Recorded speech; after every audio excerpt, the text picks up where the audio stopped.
بسم اللہ الرحمن الرحیم۔ جن دنوں خندق کھودی جا رہی تھی، ایک دن حضور نبی کریم صلی اللہ علیہ وسلم تشریف فرما تھے اور خندق کی کھدائی کی نگرانی فرما رہے تھے۔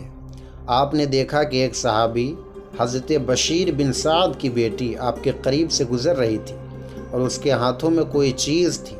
آپ نے فرمایا، بیٹی ادھر آؤ۔ وہ بچی آپ صلی اللہ علیہ وسلم کے پاس آ گئی اور سلام پیش کیا۔ آپ نے پوچھا، بیٹی تمہارے ہاتھوں میں کیا ہے؟ عرض کرنے لگی، یا رسول اللہ، چند کھجوریں ہیں، امی جان نے دی ہے کہ جا کر اپنے والد اور ماموں کو دے آؤں تاکہ وہ لوگ ناشتہ کر لیں۔ آپ صلی اللہ علیہ وسلم نے فرمایا، لاؤ وہ کھجوریں مجھے دے دو۔ بچی نے وہ کھجوریں آپ صلی اللہ علیہ وسلم کے دست مبارک پر رکھ دی۔ پھر آپ صلی اللہ علیہ وسلم نے فرمایا، بیٹی اپنی چادر پھیلاؤ۔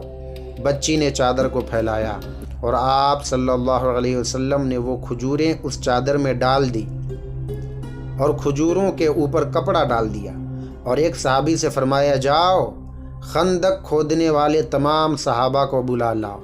وہ صحابی چلے گئے اور تمام صحابہ کو نبی پاک صلی اللہ علیہ وسلم کا حکم سنایا۔ تمام صحابہ حاضر ہوئے اور آپ صلی اللہ علیہ وسلم نے فرمایا، اس جھولی میں سے کھجوریں نکالتے جاؤ اور کھاتے جاؤ۔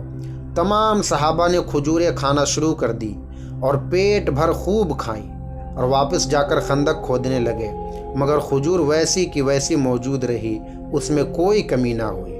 کیا خوب فرمایا اعلیٰ حضرت نے، جس طرف اٹھ گئی دم میں دم آ گیا، اس نگاہ عنایت پہ لاکھوں سلام۔